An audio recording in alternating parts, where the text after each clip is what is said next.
أعوذ بالله من الشيطان الرجيم بسم الله الرحمن الرحيم الحمد لله الصلاة والسلام على أشرف الأنبياء والمرسلين سيدنا ونبينا محمد عبده ورسوله اللهم صل وسلم وبارك على هذا النبي وعلى آله وأصحابه ومن دعا بدعوته إلى يوم الدين أما بعد. Assalamualaikum warahmatullahi wabarakatuh. Unang-una, ang lahat ng papuri ay nauukol lamang sa Allah subhanahu wa ta'ala ng tagapaglikha ng sanlibutan sa lahat ng sangkatauhan. At ang lahat ng salam at salawat sa ating Propeta Muhammad sallallahu alaihi wasallam na sa kanya ang kapayapaan at ang napakagandang huwaran. Ang Allah subhanahu wa ta'ala ay nagsabi sa loob ng Quran. Ito ay nahanap natin sa sinasabi ng Allah subhanahu wa ta'ala. Waraditu lakum Islam Madina. Inna ad-dina inda Allahi al-Islam wa may yabtaghi ghayra al-Islam Madina falan yuqbala minhu wa huwa fil akhirati minal kafirin. Ang pinagkaloob ko, sabi ng Allah subhanahu wa ta'ala, ang relihiyon wala nang iba kung hindi ang relihiyong Islam. At ang pinahintulutan ng Allah subhanahu wa ta'ala relihiyon, pinababa ng Allah subhanahu wa ta'ala relihiyon, wala nang iba kung hindi ang relihiyong agama Islam. At kung sino man ang humahanap maliban sa relihiyong agama Islam, sila ay mga taong talunan sa kabilang buhay. Mga kasama, mga kapatid, lahat po tayo dito sa loob ng mundo na nabubuhay ay may mga purpose at may tinatawag na layunin o hangarin na kailangan alamin ng bawat isa sa atin. Ang sabi ng Allah subhanahu wa ta'ala, ma khalaqnal jinna wal insa illa liya'budun. Hindi ko nilikha ang mga tao at ang mga jin para mag-enjoy o para lahat ng mga kanilang kagustuhan ay gagawin nila. Maliban ito ay illa liya'budun, ay sumasamba lamang sa tagapaglikha sa atin. So ang purpose natin dito sa loob ng mundo na sinasabi ng Allah Ta'ala, walang iba kung hindi mag-ibada. Alamin kung sino, fa'lam an la ilaha illallah. Alamin natin kung sino at ano ang la ilaha illallah. So napakalinaw na sinabi ng Allah subhanahu wa ta'ala na ang relihiyon na tinatanggap niya wala nang iba kung hindi ang relihiyong agama Islam.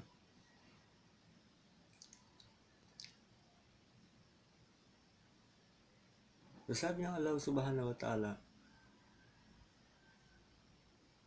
bigyan ko kayo ng Quran, dalikal kitab at huwag kayong mag-alinlangan. La rayba fihi hudal lil muttaqin. At ito ang Quran ay isang dalil, huda, muttaqin. Gawin ninyong dalil sa inyong mga ginagawa. Gawin natin gabay. Sabi ng Allah Ta'ala, wa anna hadha sirati mustaqima. At yan na ang pinakamatuwid kong daan na sundin ninyo. Ati Allah wa rasulahu. Magtaat kayo at sumunod kayo sa Allah Ta'ala at sa kanyang propeta. Taraktu fikum shay'a lan tadilluna wa kitabillahi wa sunnati Rasulullah. Na iniwanan sa atin ni Propeta Muhammad sallallahu alaihi wasallam na ang Quran at ang hadith, ang sunna ng Rasulullah na habang buhay na hindi na tayo maliligaw. So ano ba ang mga obligasyon ng bawat isa sa atin? Ang Muslim, ang mu'min, ang mga Muslim, napakadaming obligasyon. Sa totoo, dito sa loob ng mundo, ang pinakamabigat na obligasyon, ang mga Muslim. Ito ang pinakamabigat. Sapagkat ang tinatawag na Islam, sapagkat ito ay tinatanggap ng Allah Ta'ala, ito na lang ang kahuli-hulihang relihiyon na binigay ng Allah Subhanahu wa Ta'ala, pinagkalob ng Allah Subhanahu wa Ta'ala, subalit meron siyang tinatawag na kamsin bunyal Islamin.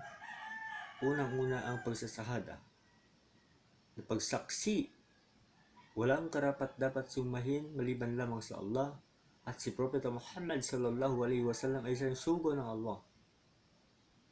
Ito ang kailangan natin panindigan, na ang tanging Allah subhanahu wa ta'ala ang tagapagligtas sa lahat ng mga tao. Sahadatan an la ilaha illallah, walang karapat-dapat na sumbahin maliban lamang sa Allah, at si Propeta Muhammad ay isang sugo ng Allah. Si Propeta Muhammad ay isang huwaran na binigay ng Allah subhanahu wa ta'ala na kalugtong kay Jesus na para magbigay ng pinakamagandang gabay. Pangalawa, aqimus salah. Kahit sasabihin natin na ang pagsasala ito ay pinakamabigat at pinakamahirap, matakot tayo sa Allah Ta'ala, magsala tayo na kahit unti-unti. Walang makakatulong sa iyo sa loob ng libingan. Walang makatutulong sa iyo kahit ano pa man ang gawin niyo. Pag darating na tayo sa libingan hanggang sa kabilang buhay, hanggang sa iyo na Rizab, lahat ng mga tao magtatakbuhan, humihingi ng tulong. Illa min salas. Maliban lamang sa salas, sa pagsasala niya, ito lang ang makakatulong sa kanya. Aqimus salah wa atuz zakah. Pag halimbawa, sobra-sobra na inyong mga kayamanan, maaari ka na mag-zakat sa mga mahihirap, sa mga pukara. Zakat, charity. Watasawmu Ramadan. Pang-apat, pag halimbawa darating na si Ramadan, sa buwan ng Ramadan, bawat isa sa atin ay kailangan mag-ayuno tayo. Ito ay isang bakas o tanda na kung gaano tayo ka mahal, kung gaano natin mahal ang Allah subhanahu wa ta'ala, mahal natin ang ating relihiyon, unti-unting gawin natin ang isang bagay na ito. Watasawmu Ramadan, by Hajj, man istata'tum, ang pag-Hajj, kung halimbawa ito ay makakaya na natin. Kung halimbawa kaya natin na gampanan, marami na tayong mga kayamanan, may mga pera na tayo, hanggat maaari gawin natin ang pag-Hajj. Ito ang tinatawag na Bunyal Islam, ang foundation ng Islam, 5 pillars of Islam.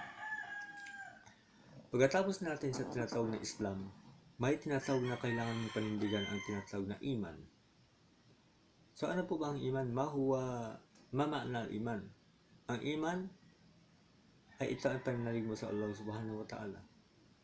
Ang iman ang tu'minu billah. Pananalig mo sa Allah subhanahu wa ta'ala. Pagtiwala mo sa Allah subhanahu wa ta'ala. Ang tu'minu billah. Pangalawa, o malaikatihi, at ang kanyang mga anghel na nagsusulat sa lahat ng mga ating mga gawain, bawat minuto, bawat oras, bawat segundo na sinusulat lahat ng mga anghel na sa kaliwat kanan, si Mungkal at si Kiraman at Katibin, at si Mungkal at Nakil sa loob ng libingan. Wa kutubihi, at ang kanyang mga Biblia, ang Quran, ang Jabul, ang Taurah, ay yan pinababa ng Allah subhanahu wa ta'ala para magbigay gabay sa lahat ng mga taong ligaw dito sa loob ng mundo. Jalikal kitab, ang Quran, pinadala ng Allah subhanahu wa ta'ala sa Propeta Muhammad sallallahu alaihi wasallam na para lahat ng mga tao magbigyan ng pinakamagandang advice. Ano dito ang sample? Ang sample na mararating lahat ng mga tao na hindi akalain ng mga tao ang tinatawag na minparaga sa loob ng libingan. Kung darating tayo sa loob ng libingan, tayo na para wala tayong kaalam-alam. Ang sa loob ng libingan na may mga apoy. Ang sa loob ng libingan na may mga malaika, may mga anghel magtatanong sa atin. Sa karamihan sa mga tao na hindi nila alam kung ano ang mararating nila. Na mga kasama mga kapatid, parehas din Muslim, Kristiyano o Yahudi, tatanungin tayo sa loob ng ating libingan. So ang katanungan na ito napakabisa. 3 bagay lamang. Unang-una, kung sino ang iyong Panginoon. Nandragbo. Pangalawa, madinok, ano ang iyong relihiyon. Pangatlo, manabiyok, kung sino ang iyong propeta. So ito ang pinakamahalaga na kailangan natin malaman. Paghandaan. Ang mga kupal, ang mga kapil, di nila alam katanungan na to, kaya napakadali sa kanilang gumawa ng kasalanan. Lahat tayo, tatanungin tayo. Na kung halimbawa di natin masagot yan, susunugin tayo sa loob ng libingan. Bainahumal barzakun la yabghiyan. Ang sa loob ng libingan ay yan tinatawag na barzak na mari kapinsala sa lahat ng mga tao pag halimbawa wala silang amal ibada, wala silang ginagawang kabutihan dito sa mundo. Napakaluwag ng apoy dyan na hindi maaalis. Ilikay ng Allah subhanahu wa ta'ala, yung singaw ng impyerno ilalagay dyan sa loob ng libingan. Ang libingan nakakatakot. Walang makatulong sa'yo kahit sino pa man. Nakakasama. So, may mga anghel dyan magtatanong. Ang magtatanong dyan ay si Munkar at Nakir. Hindi tayo tatanungin, what is science? What is English? What's mathematics? Wala silang pakialam dyan. Illa kung ano man ang pinag-utos ng Allah Ta'ala sa kanila, yaf'aluna ma yu'marun. Kung ano pinag-utos sa kanila ng Allah Ta'ala, yun lang ang kanilang gagawin. So nakakatakot ang mga taong mangmang paparating dito sa loob ng libingan na ito. Nakakatakot ang mga Yahudi, nakakaawa ang mga Yahudi at Nasrani kung darating dito na wala silang kaalam-alam. Lalong-lalo lang ang ibada o ang kanilang mga ginagawa. Di nila hinahalagaan ang mga oras. Napakasaglit, napakakunting oras dito sa loob ng mundo na hindi nila nahahalagaan. Wa malaikati wa kutubihi wa rasulih. Sa pang-apat, yung tinatawag na rasul, walakad ba'asna fi kulli ummatin rasulan. Nasabi ng Allah subhanahu wa ta'ala, in every generation na ako ay magpapadala ng mga propeta na para magbigay ng pinakamagandang advice. Na para di sila makagawa ng mga tinatawag natin mga masasamang gawain. Ito ay napakalaking kailangan natin malalaman, paghandaan. Ngayong bata pa tayo, one day maging matanda na tayo, one day maging lola na tayo, wala na. Napakaikli. Sapagkat ito ay nakwento na ni Musa a.s. ni Moses sa kapanahon na niya siya dumaan at lumabas sa kanyang bahay. Nang may dumaan sa kanyang isang matanda at umiiyak at tinanong ni Musa, sabi na tanda, ba't ka umiyak? Nasabi ng matanda, umiiyak ako ng dahil ang aking anak ay nag-edad ng 300 years na matay na, napakabata. Nasabi ni Moses, alam mo tanda, sabi niya, napakaswerte mo na kaabot ng 300 years ang iyong anak. Meron pa sabi niya sa huling zaman, huling yugto ng mga propeta na ang kanilang edad na aabot lamang na 60 to 70 years na lang. Hindi sila makaabot sa ganitong taon. Nasabi ng isang matanda, teka Moses, at mga aabot na mga 60 to 70, makapaggawa pa ba ng bahay? Nasabi ni Moses, oo. Nasabi ng isang matanda, kung aabot ako sa ganitong mga edad, hindi na ako maggawa ng tinatawag nating bahay. Mag-ibada na lang ako. So, isang lesson. Nagagawang lesson na ayaw niya na maggawa ng bahay. Gusto na mag-ibadat na lamang. Sapagkat bakit? Napakasaglit, napakaikli ng oras natin dito sa loob ng mundo. Ito ang kailangan wag natin palampasin. Bigyan natin ng halaga, bigyan natin ng pansin sapagkat bawat isa sa atin hihizabin. Nakakaawa sa karamihan ng mga tao nila lang ngayon, nakakaawa. Wala sa kanila ang hidayah ng Allah subhanahu wa ta'ala. Wala sa kanila ang Islam. So kailangan ito ay pagpraktisan natin, alamin natin kung ano ang Islam. So pagdating natin sa tinatawag na an tu'minu billahi wa malaikatihi wa kutubihi wa rasuli wal yawmil akhir. Ang wal yawmil akhir, sinabi ng Allah Ta'ala, wattaqu yawman la tajzi nafsun an nafsin shay'a. May isang araw na ang araw na ito ay tinatawag na wala na makatulong ang bawat isa sa atin.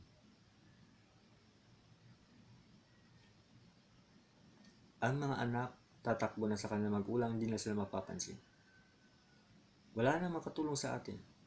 Ang ating magulang, ang ating kapatid, ang ating pinsan, ang ating mga pagkaprofesional, ang ating mga diploma, wala nang kwenta niyan. Maliban illa min amali. Maliban lamang sa ating mga amal na ginagawa dito sa loob ng mundo. So ito ang pinakabagay na mahalaga.